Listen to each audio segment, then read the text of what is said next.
This is a Vision IS Test Series 2023 to 24. This is test number 1 related to the polity. We have discussed already 1 to 50 question. Now we are going to attempt the question 51. The parent portal, मैं बड़ा कर देता हूँ थोड़ा सा. The parent portal was continuous in the news. Which of the following statement best expression it is object? तो पहले समझते हैं ये जो parent object क्या है. पहला पार्ट दिया हुआ, it is a portal for monitoring of implementation of national clean air programme. बिल्कुल ठीक है. It is a portal for monitoring the implementation of national clean air programme. और इसका ऑब्जेक्टिव क्या है? जो हमारे एयर के अंदर जो पर्टिकुलेट मैटर होते हैं, PM जिसे हम कहते हैं, उसको 40% रिड्यूस करना. ठीक है जी. तो पहला क्वेश्चन सिंपल सा हो गया, कोई बड़ी बात नहीं है.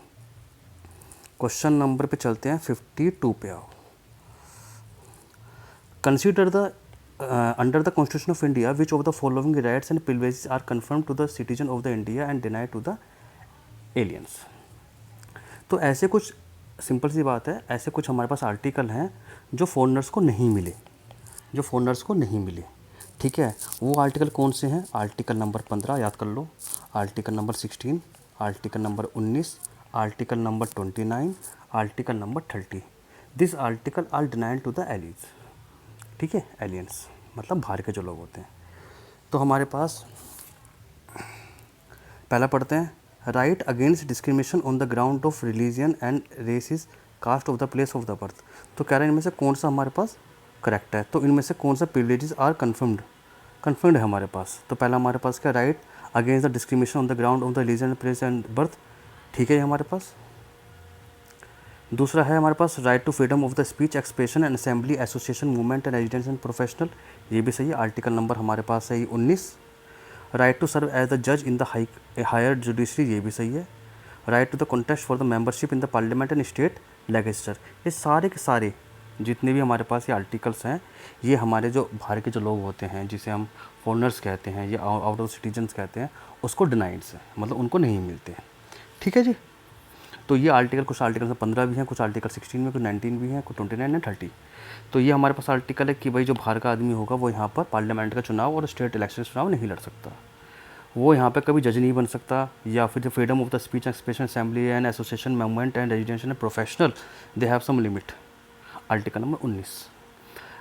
Right against the discrimination on the ground of the religion, races, caste, sex and place of the birth. Article number 15. ठीक है. तो सारे आर्टिकल क्या हैं, उनको डिनाई है, मतलब उनको नहीं मिले. तो सिंपल बात है, आर्टिकल आंसर है इसका डी. ठीक है जी. क्वेश्चन नंबर चलते हैं 53 की तरफ. क्वेश्चन नंबर 50 थोड़ा सा आपको फेड दिख रहा होगा. आओ क्वेश्चन नंबर 53 चलता है हमारे पास. On the particular day 150 members are present in the Rajya Sabha at the time of the voting. कह रहा है कि एक पर्टिकुलर डे पर 150 मेंबर प्रेजेंट है. ठीक है, 150 मेंबर हमारे प्रेजेंट है राज्यसभा के अंदर. तो इन दिस सिनेरियो के अंदर तो कॉन्स्टिट्यूशन अमेंडमेंट बिल आता है अंडर आर्टिकल 368. तो इनमें से क्या होगा? तो कह रहा है can be passed by support of the only 75 member, के 75 मेंबर सपोर्ट करेंगे तो पास हो जाएगा. Can not be passed with the given strength of the member of the voting, ये है. Can be passed by supporting of the minimum 100 members. Can not be passed the support the at least 123 member. तो हमारे पास राज्यसभा में कितने लोग हैं? अगर हम देखें तो राज्यसभा के अंदर हमारे पास आते हैं, जो स्ट्रेंथ है वो 245 है. ठीक है. 123 हमारे पास सपोर्ट होने चाहिए. कैसे भाई? हमारे पास अगर हम सपोर्ट की बात करें तो 2/3 वोटिंग जो हमारे पास होती है वो, तो 2/3 इंटू 245 देखो तो 1/62.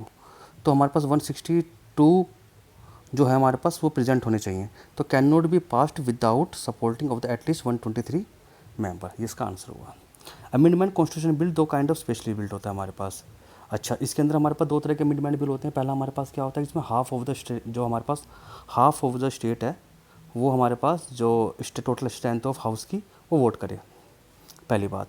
And support of the amendment bill must also 2/3 of them who actual take place of the voting. और 2/3 हमारे पास होनी चाहिए. तो हमारे पास राज्यसभा कितने, हमारे पास 245 हैं, तो होने कितने चाहिए? 162. ठीक है. तो कह रहा है कि can not be passed without supporting of at least 123 members. तो कम से कम इतने से पास नहीं होगा. अब पहला पढ़ लो, can be pass with supporting of the only 75 member, गलत है।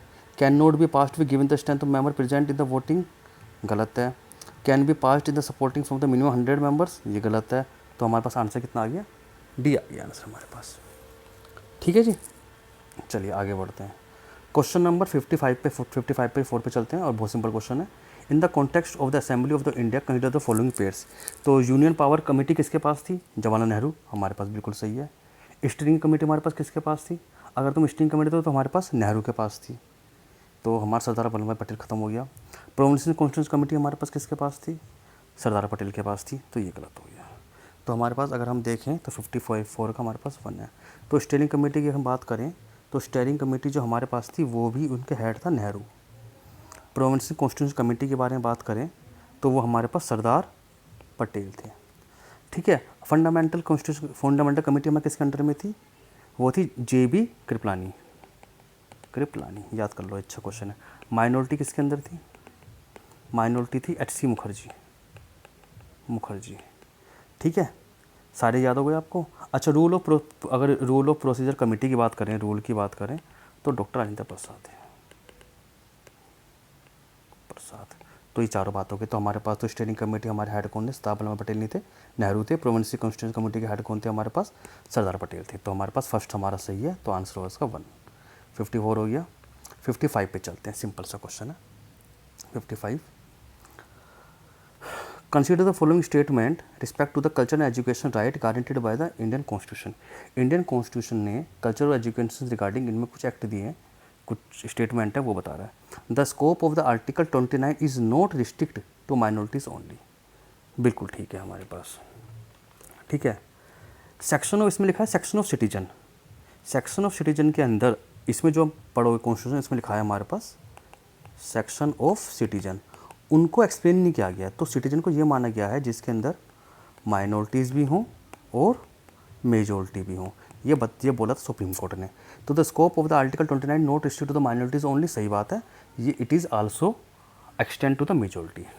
All minority shall have the right to the stabilise and administer education institute of their choice, बिल्कुल सही है, तो आंसर हो गया हमारे पास सी। तो कह रहे हैं कि ऑल माइनॉरिटीज़ इंस्टीट्यूशन जो है हमारा, उनका राइट है कि वो उसको स्टेबलाइज करें और अपने अकॉर्डिंग एजुकेशन इंस्टीट्यूशन के अंदर चॉइस रखें। ठीक है जी, क्वेश्चन नंबर 55 भी हो गया। क्वेश्चन नंबर चलते हैं 56 की तरफ। क्वेश्चन नंबर 56, क्वेश्चन नंबर 56 हमारे पास consider the following statement regarding the loss of the citizenship under the citizenship act 1955। 1955 के अंदर एक हमारे पास सिटीजनशिप एक्ट है 1955 का, तो कह रहा है उसके बारे में पूछ रहा है। तो कह रहा है कि loss consider the state following statement regarding the loss of the citizenship, कोई आदमी अपनी सिटीजनशिप को लॉस कर सकता है अंडर द एक्ट 1955, वो कौन कौन से। पहला है when the person is renounce his Indian citizenship every minor child of the person also lose Indian citizenship, बिल्कुल सही है। अगर कोई आदमी अपनी सिटीजनशिप को छोड़ता है तो उसके जो माइनर चाइल्ड्स हैं उनकी भी सिटीजनशिप खत्म हो जाती है, बिल्कुल ठीक है। When the Indian citizen voluntary acquire the citizenship of the another country this automatic terminated, अगर कोई आदमी इंडिया के इंडियन सिटीजन छोड़ के किसी और की कंट्री की सिटीजनशिप अपना लेता है तो उसकी इंडियन सिटीजन ऑटोमेटिकली टर्मिनेट हो जाती है। तो दोनों सही है हमारे पास, आंसर है इसका सी, बोथ 1 और 2। क्वेश्चन नंबर चलते हैं 57 पे। 57 पे चलते हैं। Consider the following statement respect to the state human right commission. State human right commission से रिगार्डिंग चल रही है बात। तो स्टेट ह्यूमन राइट कमीशन पहला लिखा है it can inquiry into the violation of the human rights only in respect of the subjective mention in the state list and concurrent list, बिल्कुल सही है। 3 तरह की लिस्ट हैं, स्टेट लिस्ट, सेंटर लिस्ट जो मतलब हमारे पास होती है, और दूसरा होता है कॉन्करेंट लिस्ट जिसमें स्टेट और सेंटर दोनों होते हैं।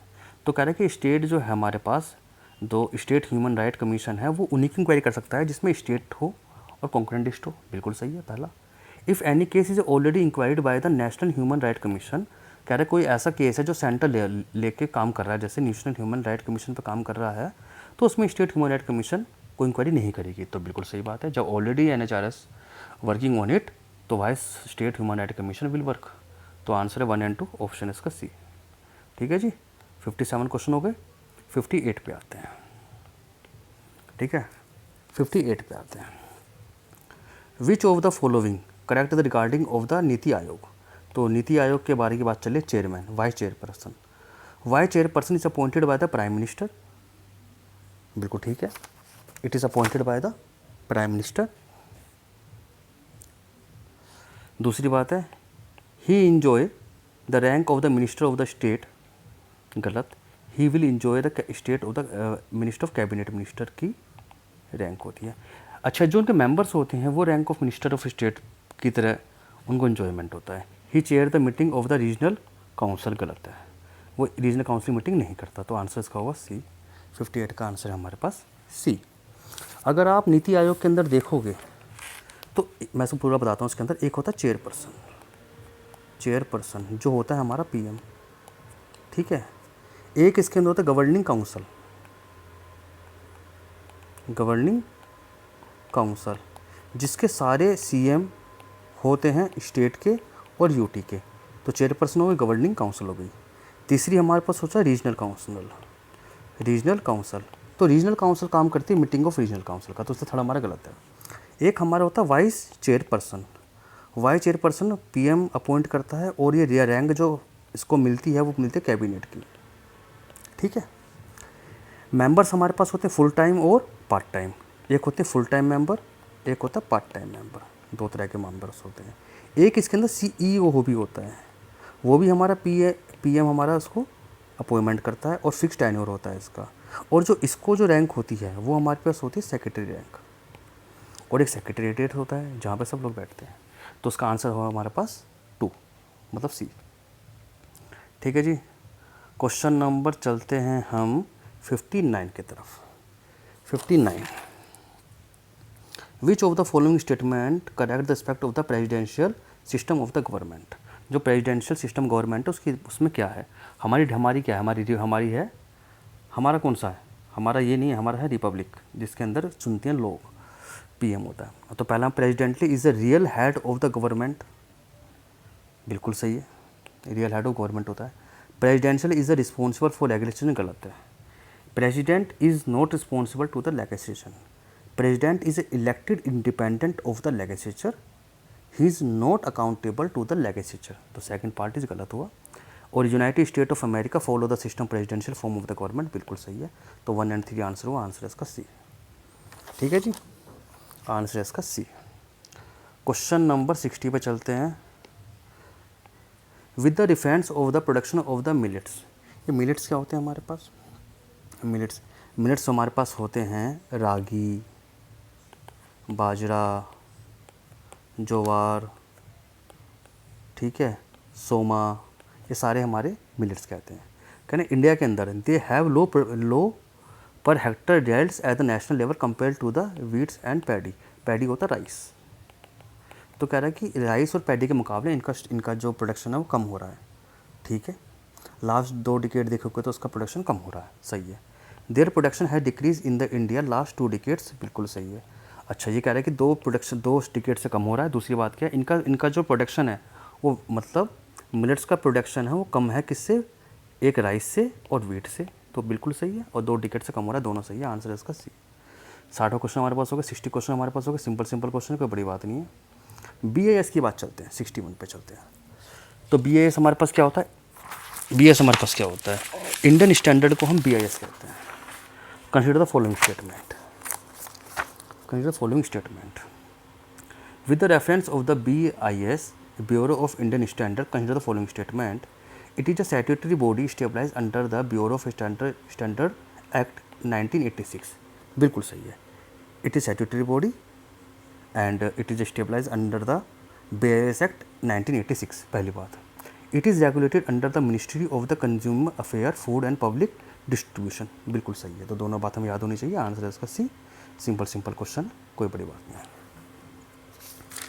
कोई बड़ी बात नहीं है। क्वेश्चन नंबर चलते हैं 62 की तरफ। With the reference of the NIA, आप रोज पर सुनते होंगे इसके पेपर के अंदर NIA आता है, NIA, this is amendment act 2019। करा अमेंडमेंट आया 2019 के अंदर, क्या आया, the provision of the act is extend to the schedule offence and committed in the India and abroad that affect the interest of the India, बिल्कुल सही है। कह रहा है कि द प्रोविज़न जो एक्सटेंड हो गया वो शेड्यूल्ड ऑफेंस अगर है और वो इंडिया के बाहर के अगर आदमी हैं तो उस पर भी वो लागू करता है, because it is affect the interest of the India. First thing, पहली बात, it is designated state high court as a special courts for conducting the trial affairs of the under. तो कह रहा है कि इनका एक अपना स्पेशल कोर्ट होता है, गलत है, स्पेशल कोर्ट इसका नहीं है, तो आंसर है इसका 1। ठीक है जी, 63 पे आते हैं। बहुत सिंपल सा क्वेश्चन है, consider the following the federal feature of the Indian constitution. Federal features क्या होते हैं हमारे पास? Federalism of the government system, it mean the divided of the government is between the central authority and various constitution unit of the country which is called state. ठीक है, तो दो level of government होती है, एक government होती है पूरी कंट्री के लिए, एक गवर्नमेंट होती है हमारे पास स्टेट के लिए। जो हमारी कंट्री के लिए जिसे हम कॉल्ड सेंटर कहते हैं, usually responsible for the few subjective of the common national interest. पहली बात, तो पहले पर पढ़ते हैं हमारे पास। तो आइए, विच of the following is the federal features of the Indian constitution. Federal feature Indian constitution हमारे पास क्या है? ड्यूअल पॉलिटी है ड्यूअल पॉलिटी हमारे पास है। इंटीग्रेटेड जुडिशरी, इंटीग्रेटेड जुडिशरी का मतलब हमारे पास क्या हुआ कि दोनों मिले हुए हैं, इंटीग्रेटेड जुडिशरी। तो फेडरल क्या कहता है? Division of the power. Federal का मतलब क्या है? डिवीज़न ऑफ पावर, तो ये तो पार्ट होगा नहीं। बाइकैमलिज्म मतलब भाई यहाँ पर क्या कहते हैं, स्टेट के अंदर हमारे पास परिषद भी है और सभा भी है। ठीक है, दोनों हमारे पास हैं।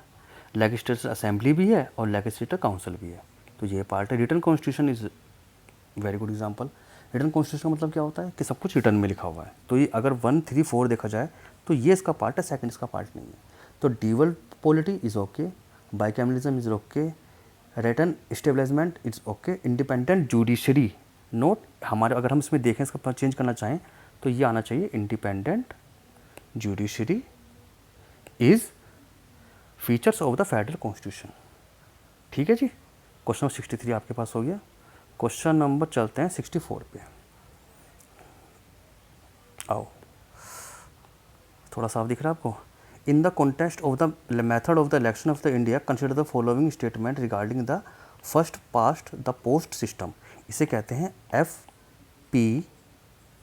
FPTPS system. The Indian constitution has the prescribed the first past the post system method of election to the Lok Sabha and Rajya Sabha. गलत है ये जो सिस्टम हमारे पास होता है ये लोकसभा के लिए होता है। ठीक है, ये लोकसभा के लिए, अगर लोकसभा के लिए है, वाइस प्रेसिडेंट के लिए है इलेक्शन, प्रेसिडेंट के लिए, स्टेट लेजिस्लेचर के लिए। ठीक है, और राज्यसभा के लिए, सॉरी लोकसभा के लिए नहीं है, लोकसभा के लिए नहीं, राज्यसभा के लिए है। ठीक है, पहली बात तो पहला में गलत हुआ। In this system the candidate needs to go to the more than 50% of the get elected. गलत है, अगर हम देखें तो ये भी हमारे पास गलत है। ज़रूरी नहीं है कि 60% हमारे पास हो ही हो, तो आंसर इसका डी। तो अंडर FTP अगर हम देखा जाए, FPTP कहते हैं इसको, candidates with the higher number but not necessary majority of the voting is elected. ठीक है, अगर मैं इसमें बात करूं, अच्छा देखो मैं एक बार दोबारा बता देता हूँ आपको, वाइस प्रेसिडेंट के लिए होता है, प्रेसिडेंट के लिए होता है, स्टेट लेजिस्लेचर के लिए होता है, और ये जो होता है ये हमारे पास होता है लोकसभा के लिए। याद कर लो, मैं पहले गलत बता रहा था, लोकसभा के लिए, राज्यसभा के लिए नहीं होता। ये बस के अंदर छोटा सा गलती है। ठीक है, तो this system is valid for the election of the president, vice president, state legislature, Lok Sabha, not Rajya Sabha, and it is not necessary to get the 50% voted. ठीक है जी, क्वेश्चन नंबर 65 पे चलते हैं। Which of the following has the laws interacting for implementation of directive principle. अगर आप देखो तो पेमेंट ऑफ बैलेंस भी हमारे डायरेक्टिव प्रिंसिपल पार्ट आता है, कॉन्ट्रैक्ट लेबर रेगुलेशन भी आता है, बाउंडेड लेबर भी आता है, और इक्वल रेन्यूएशन भी आता है। तो आंसर इसका डी, कोई बड़ी बात नहीं है, आंसर इसका डी। तो 65 क्वेश्चन करीब मैंने आपको करा दिए हैं, आप एक बार पढ़ के देख लो कैसे कैसे थोड़े थोड़े से हो रहे हैं। ठीक है, तो आपको थोड़ा सा अंदाज़ा हो जाएगा, और कुछ गलती हो तो बता देना आप मुझे।